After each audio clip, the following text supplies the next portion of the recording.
Theatre of Dreams, this is the legendary Crucible Theatre, and as we're talking now, it's about 3 o'clock on Friday afternoon, and this place is a hive of activity. There is so much work to be done to get ready for the first ball to be struck in anger. It'll be Mark Selby against Kurt Mafflin, but let's go and take a look at exactly what's going on in there to make sure everything's ready for world-class snooker.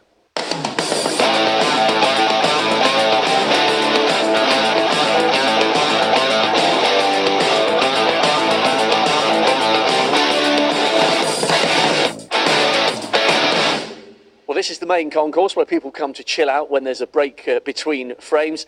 All the branding still being put up, but of course one of the most important boards has gone up in style. Crucible winners and bottom right-hand corner for the first year. Mark Selby joins this illustrious list on the wall.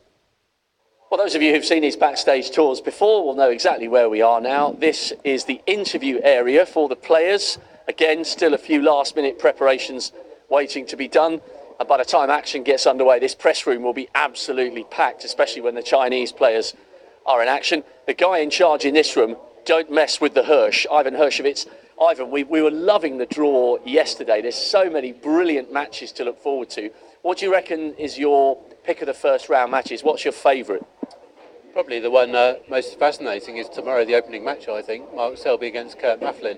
I mean, Selby's got this, so many kind of omens to overcome, hasn't he, with the curse of the Crucible and the fact that he won the China Open, and he's never retained a ranking title. He's up against a really great cueist in Kurt Mafflin, who's probably, as I said the other day, arguably the best player who's never played at the Crucible before. He's been such a talented player for many years, but as a debutant, sometimes they freeze in the headlights, sometimes they thrive on the occasion. So I think it's going to be so exciting tomorrow morning at 10 o'clock when they come through that curtain. It's just a great feeling. And finally, this is probably the only time you'll ever see this guy out of a suit. We can still be a bit cash on the Friday, can't we?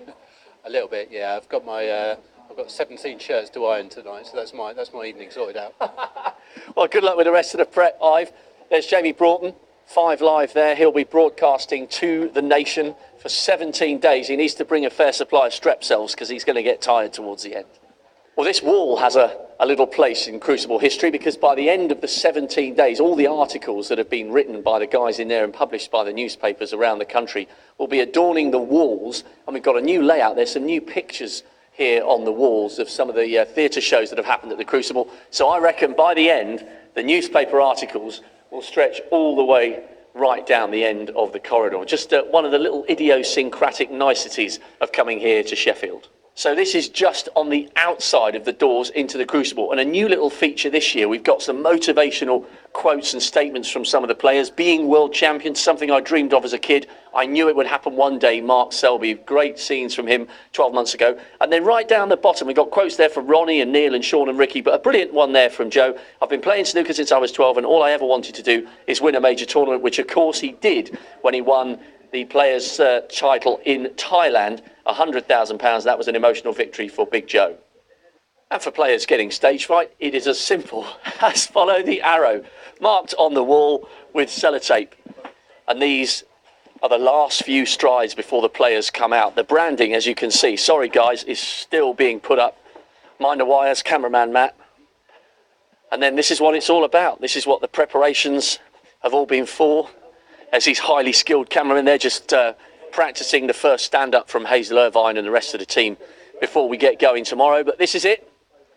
Still going through the final preparations. You can see there the big screen that comes down and just how compact this great venue is when we've got 2 tables playing. And now we'll show you exactly what's underneath the stage, as well as out here front of house. So here we are underneath the stage. Directly above us would be the 2 commentary boxes for the BBC and then Eurosport from semi-finals onwards as well. The reason we've come down here today is that obviously we can speak at normal volume, because once play gets underway on day 1, we are right below the tables here. The ceiling is movable, so if you just pan, Matt, if you can see those little iron bars, obviously if you want the set higher, they're longer.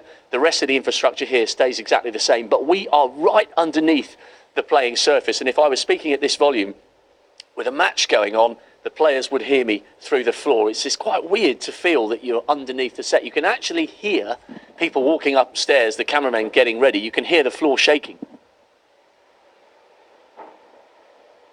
Well, maybe that was my imagination.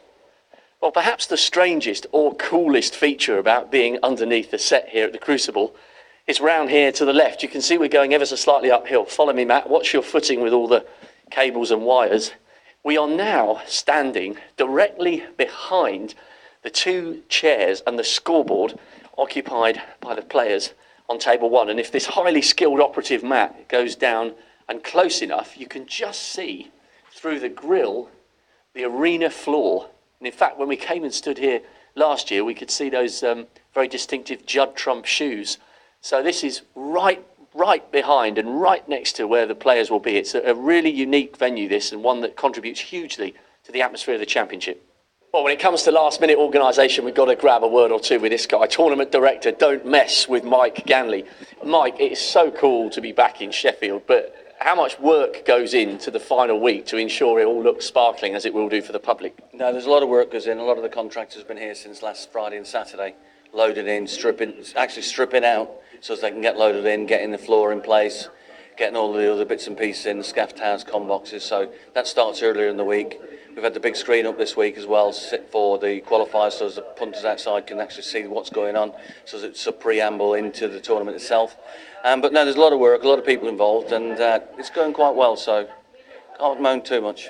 Oh, I know you like a little moan occasionally, but you've got to keep everyone on their toes. And some little changes, those of you who follow the snooker really closely, this is now floor to ceiling our list of champions. So it's just nice to sort of keep things getting fresher each year. Yeah, I think everything's has to be freshened up.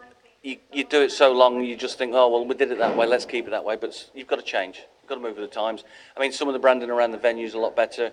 We just talked about the walk-in area, players' walk-in area. It's a bit more brighter, a bit more vibrant. Like we've talked about the quotes and things that are on there. So I think moving forward is always the way to do things. So that's the end of the tour, and that's how much work goes into the very last day before the championship begins. We cannot wait to find out who will be next on this Roll of Honour, but it is amazing how many people it takes to get this great arena ready for play.